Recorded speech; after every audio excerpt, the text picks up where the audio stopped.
Friends, ഇന്നതേ രാത്രിയായിട്ട് ഡ്യൂട്ടിയൊക്കെ കഴിഞ്ഞ് വരുമ്പോൾ ഒരുപാട് ചീര കൊണ്ടുവന്നിരുന്നു കേട്ടോ. ചീര എവിടെ കണ്ടാലും ഏട്ടൻ മേടിക്കുക, അത്രയ്ക്ക് ഇഷ്ടമാണ് കേട്ടോ ചീര. അതുപോലെ മീൻ, ഇതൊക്കെ കണ്ട് എവിടെ നിന്നാണെങ്കിലും മേടിച്ചുകൊണ്ട് വരും കേട്ടോ. അപ്പോൾ അയച്ചു ഇന്ന് രാത്രി കുറച്ച് ചീര തോരൻ വെക്കാമെന്ന്. അപ്പോൾ അതിന് വേണ്ടിയിട്ട് ഞാൻ കുറച്ച് എടുത്ത് കുരുമുനാന്ന് അരിഞ്ഞു കൊടുക്കുന്നുണ്ട് കേട്ടോ. ശരിക്കും നമുക്ക് കൂടുതൽ ടേസ്റ്റ് കൊടുക്കുന്ന പച്ചച്ചീര കേട്ടോ. ഇന്നിപ്പോൾ ചുവന്ന ചീരയാണ് കിട്ടിയത്.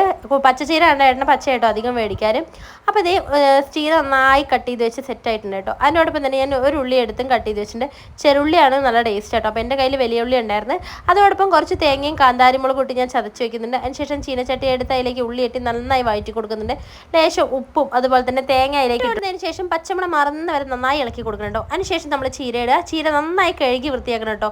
അത് നമ്മൾ പ്രത്യേകം ശ്രദ്ധിക്കണം, കാരണം പൊടിമണ്ണൊക്കെ കടിക്കാൻ സാധ്യതകളുണ്ട്. നന്നായി കഴുകി വൃത്തിയാക്കണം. നമ്മുടെ ചട്ടിയിലെ ചീര സെറ്റായി നടുക്കിലൊരു കുടിയൊക്കെ വെച്ച് ഒരു മുട്ടയൊക്കെ വെച്ച് നന്നായി അങ്ങ് പുരട്ടിയെടുക്കാം കേട്ടോ. ശരിക്കും ചോറുണ്ണാൻ ഇത് മാത്രം അടിപൊളിയാണ്. ഒരു പ്രാവശ്യം ട്രൈ ചെയ്ത് നോക്കണം കേട്ടോ. അപ്പോൾ ഞാൻ എന്തായാലും ഫുഡ് കഴിക്കാൻ പോവാണ്. അപ്പോൾ അത്രയെങ്കിലും നമുക്ക് നെക്സ്റ്റ് വീഡിയോസ് കാണാം. ബൈ.